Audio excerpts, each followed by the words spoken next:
অনেকদিন পর নতুন একটি ভিডিও নিয়ে আপনাদের সামনে এলাম। এতদিন অনেকে আমাকে জিজ্ঞাসা করেছেন, কেন নতুন কোনো ভিডিও আমার চ্যানেলে আসছে না? আমার কি কোনো সমস্যা হয়েছে? ইত্যাদি নানা প্রশ্ন। আজকের ভিডিওতে আমি সে সকল প্রশ্নের উত্তর দেবার চেষ্টা করব। সাথে আপনাদের জানাবো উত্তরবঙ্গের বৃহত্তম রেলওয়ে জংশন সান্তাহারের বিস্তারিত।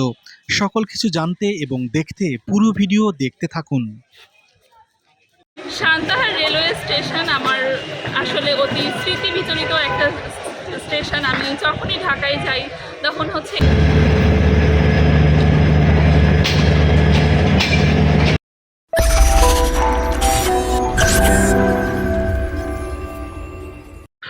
বন্ধুরা, মূল ভিডিওতে আপনাদের স্বাগত।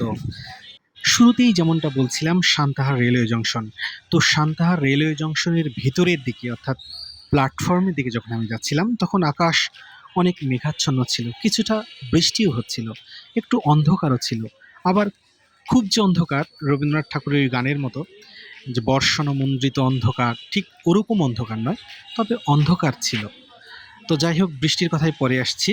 এই যে যাবার পথে হাতের বাম পাশেই ডাক পরিবহন সার্ভিসের অফিস আপনারা দেখছেন।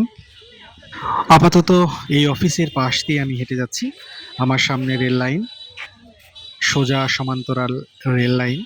এই রেল লাইন দেখে আমার একটা গানের কথা মনে পড়লো, শ্রদ্ধেয় নজরুল ইসলাম বাবুর লেখা গান, দুই ভুবনের দুই বাসিন্দা, বন্ধু চিরকাল, রেল লাইন বহে সমান্তরাল। পুরনো দিনের একটা গান, আপনারাও যদি সময় এবং সুযোগ হয় শুনে নিন। তো চলুন সামনে এগিয়ে যাওয়া যাক। সামনে বাম পাশে আরও একটি অফিস দেখা যাচ্ছে, ডিপ্লোমা প্রকৌশলী সমিতি, অর্থাৎ রেলওয়েতে যারা কর্মরত প্রকৌশলী রয়েছে তাদের কার্যালয় সম্ভবত। তো আমার সামনে লাল জামা পরা একজনকে দেখা যাচ্ছে, আপনারা মন্তব্য করুন এটা কে হতে পারে। তো ইনাকে দেখে আমার রবীন্দ্রনাথ ঠাকুরের সেই বাঁশি কবিতার হরিপদ কেরানির কথা মনে পড়ে গেল, যে শিয়ালদা স্টেশনে যায়, সন্ধেটা কাটিয়ে আসে, যাত্রী ব্যস্ততা, কুলি হাঁকাহাঁকি, 10:30 বেজে যায়। যাই হোক, আপাতত আমরা এখন সান্তাহার রেলওয়ে থানার সামনে, এর পাশ দিয়েই আমি প্ল্যাটফর্মের দিকে এগিয়ে যাচ্ছি। আপনারা ভিডিওটা দেখতে থাকুন। বন্ধুরা, বৃষ্টি কিন্তু হচ্ছেই, মানে চলছেই। ভিডিওর শুরুতেই যেমনটি বলছিলাম যে ঝড়ো ঝড়ো মুখরো বাদরও দিনে। তো আমি যখন ছোটবেলায় এই গানটি শুনেছিলাম তখন আমার মনে হয়েছিল আসলে বাদলকে বাদর কেন বলে। যখন একটু বড় হয়েছি, একটু না অনেক যখন বড় হয়েছি, তখন আসলে বিষয়টা বুঝতে পেরেছি যে বাদর কেন হলো। তো আজকে এটা আমি বলবো না, অন্য কোনো ভিডিওতে যদি আমার সময় এবং সুযোগ হয় আপনাদের জানানোর চেষ্টা করব যে বাদল কেন বাদর হলো। তো যাই হোক, এগিয়ে যাচ্ছি সামনের দিকে।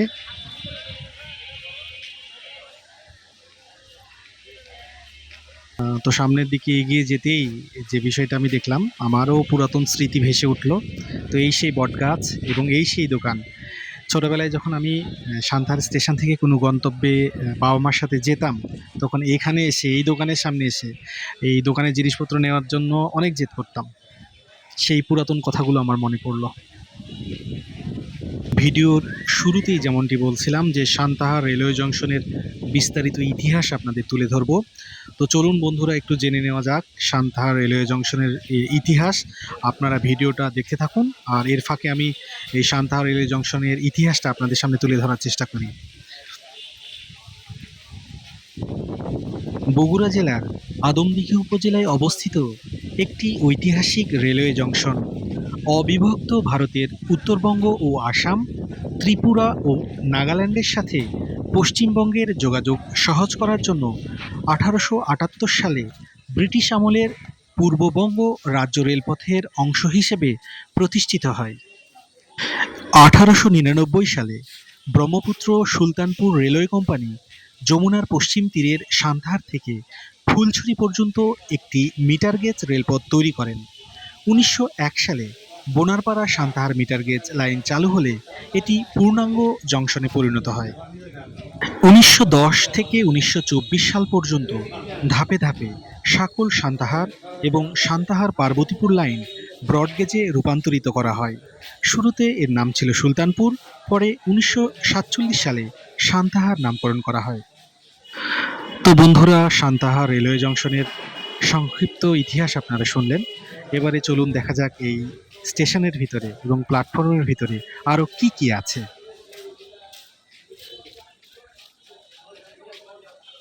তো প্ল্যাটফর্মে চলতে চলতে বিভিন্ন রকমের নির্দেশনা শুনছি মাইকে, কোন ট্রেন কখন আসবে, কখন ছাড়বে, বা কোন ট্রেনের কতক্ষণ দেরিতে আসবে স্টেশনে, সেই বিষয়গুলো সুন্দরভাবে বর্ণনা করছে।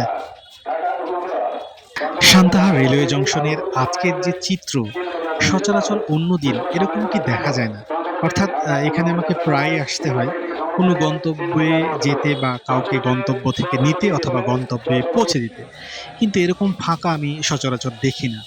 তবে আরেকটা চমৎকার জিনিস আপনাদের দেখাবো, দেখুন প্ল্যাটফর্মের ভিতরেই চমৎকার একটি জায়গা, দেখুন সান্তাহার রেলওয়ে স্টেশন পাঠাগার, উন্মুক্ত পাঠাগার। এখানে বিভিন্ন রকম বই রয়েছে, বসার জায়গা রয়েছে, আপনি ইচ্ছে করলে এখান থেকে বই নিয়ে এখানে বসে পড়তে পারবেন, আপনার সময়টা কাটাতে পারবেন। ধরুন আপনি কোথাও যাচ্ছেন, আপনার নির্ধারিত ট্রেনটি কিছুক্ষণ বিলম্বে আসছে, এই যে সময়টা, সেই সময়টা আপনি এখানে বই পড়ে কাটাতে পারবেন। দেখুন কি চমৎকার আয়োজন, এই যে অনেকে আসছে এখানে, এই যে একজন পাঠককে আমরা দেখছি, খুব সুন্দর। রেলওয়ে প্ল্যাটফর্মের উন্মুক্ত পাঠাগারের পাশেই স্টেশন মাস্টারের রুম, স্টেশন মাস্টারের কার্যালয়। স্টেশন মাস্টার শুনলেই ছোটোবেলার খুব চমৎকার একটি ধাঁধার কথা মনে হয়। অনেকে আমাদের ছোটোবেলায় জিজ্ঞেস করতো, বলতো কোন মাস্টার পড়ায় না, তখন আমরা উত্তর দিতাম পোস্টমাস্টার, স্টেশন মাস্টার। আপনাদেরও নিশ্চয়ই এরকম কোনো মজার অভিজ্ঞতা রয়েছে, অবশ্যই কমেন্ট বক্সে সেগুলো শেয়ার করবেন। তো চলতে চলতে সান্তাহার রেলওয়ে প্ল্যাটফর্মের এবার উপরের দিকে যাওয়া যাক। এই প্ল্যাটফর্ম থেকে অন্য প্ল্যাটফর্মে যাওয়ার জন্য নিরাপদে যে যোগাযোগ ব্যবস্থা, যে ওভারব্রিজ, সে পথ দিয়ে যাচ্ছি, চলুন। এই যে দেখছেন, অনেক সময় এখানে আসলে অনেক ঘুমন্ত মানুষকে দেখা যায়, কিন্তু আজকে সেরকম কাউকে এখনও চোখে পড়ছে না। এই যে অনেকে অপেক্ষায় আছে, হয়তোবা দু একজন অপেক্ষায় আছে দেখা যাচ্ছে। দূরে কৃষ্ণচূড়া গাছ, তার সাথে ঝিরিঝিরি বৃষ্টির একটা আবহ, সবকিছু মিলিয়ে একটা চমৎকার একটা শ্রাবণ মাসের চমৎকার একটি বিকেল। বন্ধুরা, প্রায় 2 বছর পর একটি ভিডিও নিয়ে আপনাদের সামনে এসেছি।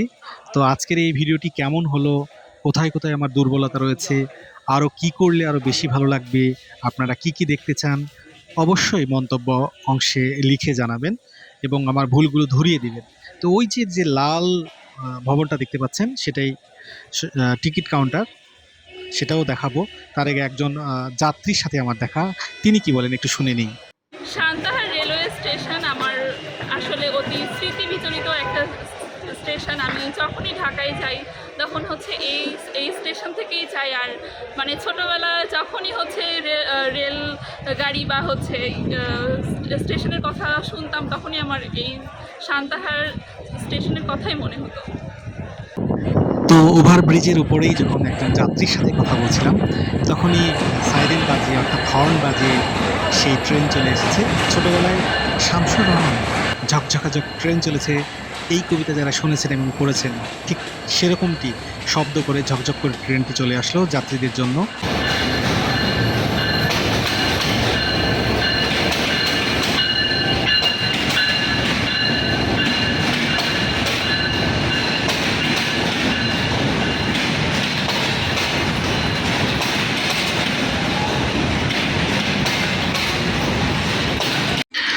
বন্ধুরা, সান্তাহার রেলওয়ে জংশনের একেবারে দক্ষিণ পাশে ভোজনালয় রয়েছে। আপনারা যারা কিছু খেতে চান, রেলওয়ের নিজস্ব ভোজনালয়, সেখানে আপনারা খেতে পারবেন। বন্ধুরা, ভিডিওর শুরুতেই আমি বলেছিলাম যে কেন আমি এই 2 বছর ভিডিও বানাইনি সেটা জানাবো। তো সেই কথাই আসছি। আমি আসলে এই 2 বছর আমার পারিবারিক কাজে, নিজস্ব কিছু কাজে, পেশাগত কাজে অনেক ব্যস্ত ছিলাম, সে কারণেই সময় হয়ে ওঠেনি। তো আপনারা যদি সহায়তা করেন, আপনাদের যদি ভালো লাগে, তাহলে আমি আবার নতুন করে শুরু করব এবং আমার ভিডিওর পথচলা, আমার কন্টেন্ট ক্রিয়েশনের পথচলা এই ট্রেনের মতোই ছুটে চলবে। ধন্যবাদ।